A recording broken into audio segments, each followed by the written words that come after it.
नमस्कार दोस्तों। आज के इस वीडियो में हम लोग चैप्टर 8.1 को शुरू करने जा रहे हैं, जो है पीरियोडिक टेबल। इस चैप्टर से एमसीक्यू में 1 मार्क्स का एक क्वेश्चन, वेरी शॉर्ट आंसर में 1 मार्क्स का 2 क्वेश्चन, लॉन्ग आंसर में 3 मार्क्स का एक क्वेश्चन आएगा। तो ये चैप्टर टोटल 6 मार्क्स का वेटेज रखता है। तो चलिए चैप्टर को शुरू करते हैं। यह है पीरियोडिक टेबल। अब पीरियोडिक टेबल को बनाने की ज़रूरत क्या पड़ी? साइंटिस्ट ने देखा कि बहुत सारे एलिमेंट्स हैं जिनका प्रॉपर्टी सेम होता है। तो उन्होंने सोचा कि जिस जिस एलिमेंट्स का प्रॉपर्टी सेम होता है, अगर हम लोग उसको एक ग्रुप में रख देंगे तो हमें स्टडी करने में आसानी होगी। तो यही रीज़न था जिसके कारण पीरियोडिक टेबल का निर्माण हुआ। अब पीरियोडिक टेबल के कुछ बेसिक बातों को हम लोग समझ लेते हैं। जब पीरियोडिक टेबल में हम लोग बाएं से दाएं की ओर जाते हैं तो उसे आवर्त या इंग्लिश में पीरियड्स कहते हैं। जैसे यहाँ पर हाइड्रोजन और हीलियम मिलकर एक पीरियड का निर्माण कर रहे हैं, उसी तरह lithium, beryllium, boron, carbon, nitrogen, oxygen, fluorine, neon मिलकर एक दूसरे पीरियड का निर्माण कर रहे हैं। और जब हम लोग पीरियोडिक टेबल में ऊपर से नीचे की ओर आते हैं तो उसे ग्रुप्स या हिंदी में वर्ग कहते हैं। जैसे यहाँ पर hydrogen, lithium, sodium, potassium, rubidium, caesium, francium मिलकर एक ग्रुप का निर्माण कर रहे हैं। आप लोग ग्रुप और पीरियड्स को इस ड्राइंग के माध्यम से और भी अच्छी तरह से याद रख पाएंगे। बाएं से दाएं की ओर जाने पर आवर्त या पीरियड्स और ऊपर से नीचे की ओर आने पर वर्ग या ग्रुप्स। इसके बाद जो हमारा टॉपिक है वो है आवर्तिता। आवर्तिता का मतलब है जब हम लोग पीरियड्स में आगे की ओर जाते हैं, मतलब जब बाएं से दाएं की ओर जाते हैं तो एलिमेंट्स का जो प्रॉपर्टी है वो बदलते जाता है और अगले नए पीरियड से एलिमेंट का प्रॉपर्टी फिर से रिपीट होने लगता है। इसी लक्षण को आवर्तिता कहते हैं। पीरियोडिक टेबल को बनाने में बहुत सारे साइंटिस्ट ने अपना योगदान दिया। जो पहले साइंटिस्ट थे वो थे डोबर्नियर। उन्होंने कहा कि समान गुण वाले 3 तत्व के बीच के तत्व का परमाणु भार शेष 2 तत्व के परमाणु भार के औसत के बराबर होता है। मतलब डोबर्नियर ने 3 एलिमेंट्स को लिया जिसका प्रॉपर्टी सिमिलर था और इसे त्रिक कह दिया, इंग्लिश में ट्रायड्स।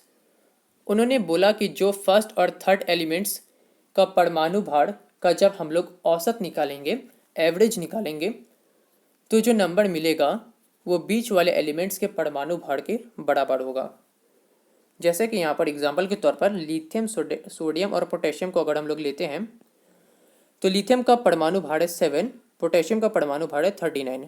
और जब 7 और 39 का हम लोग औसत निकालेंगे तो जो नंबर आता है वो है 23 और सोडियम का परमाणु भार 23 ही होता है। तो इस तरह कर कर उन्होंने अपने इस टेबल को बनाया था, लेकिन ये टेबल फेल हो गया क्योंकि डोबर्नियर ऐसे सिर्फ 3 ही ट्रिक खोज पाए थे, जिसके कारण उनका ये पीरियोडिक टेबल फेल हो गया। यहाँ पर ट्रिक नहीं, ट्रिक होगा। न्यूलैंड के बाद आते हैं, नहीं, डोबर्नियर के बाद आते हैं न्यूलैंड।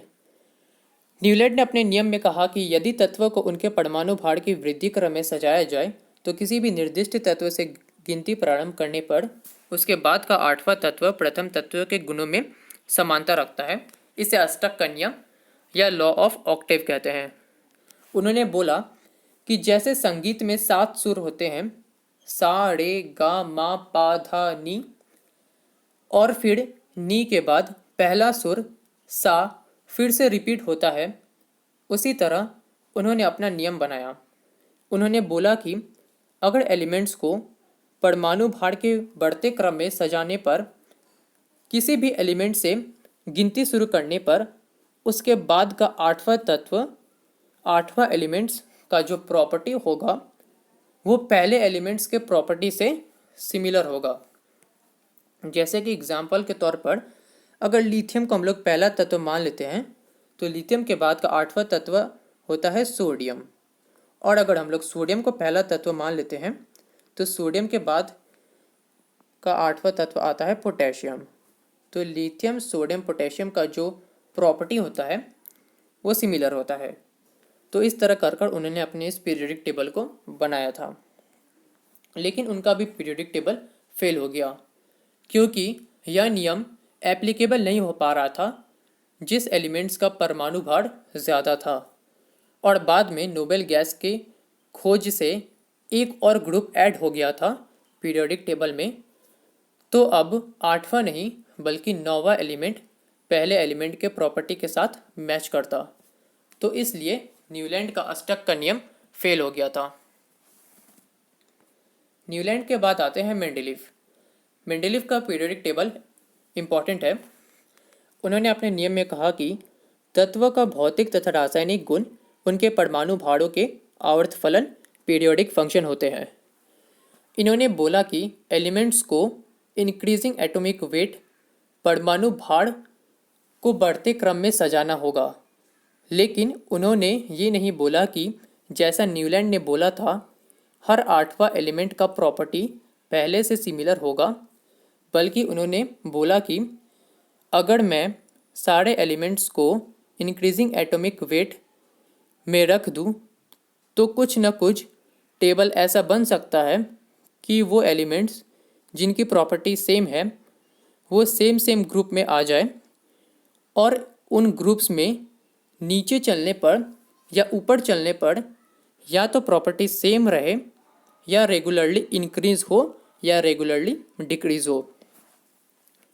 ये था मेंडेलीव का पीरियोडिक लॉ कि जो एलिमेंट्स का प्रॉपर्टी का जो बेसिक है वो किस पर डिपेंड करता है, परमाणु भार पर। और परमाणु भार के अनुसार हम लोग एलिमेंट्स को बैठाएंगे तो वो एलिमेंट्स जिनका प्रॉपर्टी सेम है वो फिक्स्ड इंटरवल के बाद ज़रूर मिलेंगी, या फिक्स्ड इंटरवल के बाद जो एलिमेंट्स मिलेगा उसकी प्रॉपर्टी इससे रेगुलर बढ़ती जा रही होंगी। तो ये था मेंडेलीव का पीरियोडिक लॉ। मेंडेलीव के समय ज्ञात तत्व की संख्या 63 थी और मेंडेलीव ने 63 के 63 एलिमेंट्स को क्लासिफाई कर दिया था। मेंडेलीव के समय नोबेल गैस की खोज नहीं हुई थी। मेंडेलीव ने तत्वों को परमाणु भार के बढ़ते क्रम में रखा था। इस आवर्त सारणी में मेंडेलीव के आवर्त सारणी में 7 आवर्त और 8 वर्ग है।